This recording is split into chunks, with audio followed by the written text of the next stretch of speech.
Hello friends, ગામઠી કિચનમાં તમારું હાર્દિક સ્વાગત છે. આજે આપણે લીલી મકાઈમાંથી એવો નાસ્તો બનાવવાના છીએ જે આપણે 1 મહિનો સુધી સ્ટોર પણ કરી શકીએ અને જ્યારે ઈચ્છા થાય ત્યારે 5 જ મિનિટમાં સેલો ફ્રાય કરી અને તેને ખાવાના ઉપયોગમાં લઈ શકીએ.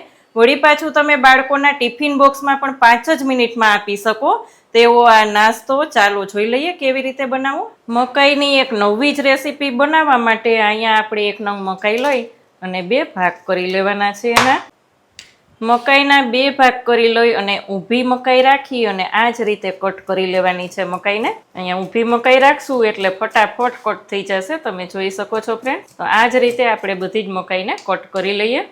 બધી મકાઈને કટ કરી લીધા પછી આપણે એક ચોપરમાં થોડી જ કટ કરવાની છે, એટલે એક ચોપરમાં લઈ અને થોડી ક્રોસ કરી લેશું. અહીંયા આપણે ચોપરમાં ક્રોસ કરશું એટલે બિલકુલ થોડી જ ક્રોસ થશે અને એનું પાણી રિલીઝ નહીં થાય.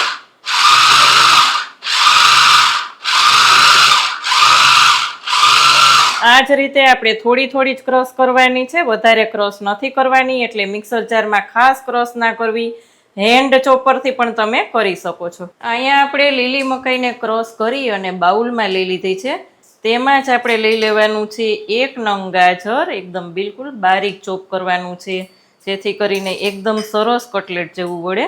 અહીંયા આપણે 1/2 નંગ કેપ્સિકમ લીધું છે. તેમાં જ આપણે લેશું 1 ટેબલ સ્પૂન આદુ મરચાંની પેસ્ટ, તે પણ આપણે દરદરી જ રાખવાની છે જેથી કરીને એકદમ ટેસ્ટી લાગે. અહીંયા આપણે લઈ લેશું 2 ટેબલ સ્પૂન લીલા ધાણા. તેમાં જ આપણે લઈ લેવાની છે ચપટી ખાંડ, જેથી કરીને તેનો ટેસ્ટ ખૂબ જ સરસ આવશે, જે બિલકુલ ઓપ્શનલ છે. અહીંયા લઈ લેશું સ્વાદ અનુસાર નમક, 1/2 ટીસ્પૂન હળદર પાવડર, 1/2 ટીસ્પૂન ગરમ મસાલો, 1 ટીસ્પૂન આમચૂર પાવડરથી એકદમ ટેસ્ટી એવું લાગશે. અહીંયા આપણે લઈ લેવાનું છે સંચળ પાવડર લીધો છે એટલે નમકનું પ્રમાણ તે રીતે રાખવું. 1 ટીસ્પૂન લાલ મરચું પાવડર, 1 ટેબલ સ્પૂન ધાણા જીરું પાવડર અને તેમાં જ આપણે અડધો કપ લઈ લેવાનો છે બેસન અને 4 ટેબલ સ્પૂન ચોખાનો લોટ લેશું, જેથી કરીને એકદમ ક્રિસ્પી એવો આપણો નાસ્તો બને. એકદમ નવો જ નાસ્તો થવાનો છે અને આ નાસ્તાનું નામ શું હોય તે તમારે કમેન્ટમાં કહેવાનું છે.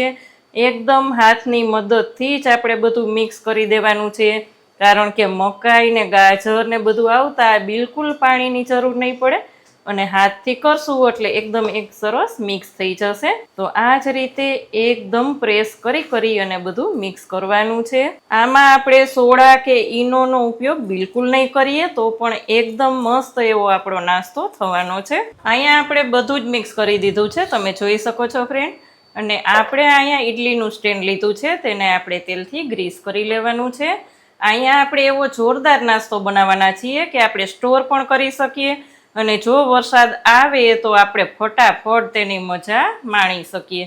એટલે આ જ રીતે આપણે બધું જ તેલથી ગ્રીસ કરી દેવાનું છે અને હવે હાથ તેલવાળો કરી અને એક કટલેટ જેવું બનાવવાનું છે. અહીંયા જોઈ શકાય છે ફ્રેન્ડ્સ, આપણે બિલકુલ પાણીનો ઉપયોગ નથી કર્યો, તે છતાં પણ એકદમ ઢીલું થઈ ગયું છે. તમારું જો મિશ્રણ વધારે પડતું ઢીલું લાગે તો તેમાં 2 ટેબલ સ્પૂન રવાનો ઉપયોગ પણ તમે કરી શકો છો અને વધારે પડતો ચોખાનો લોટ પણ લઈ શકો છો.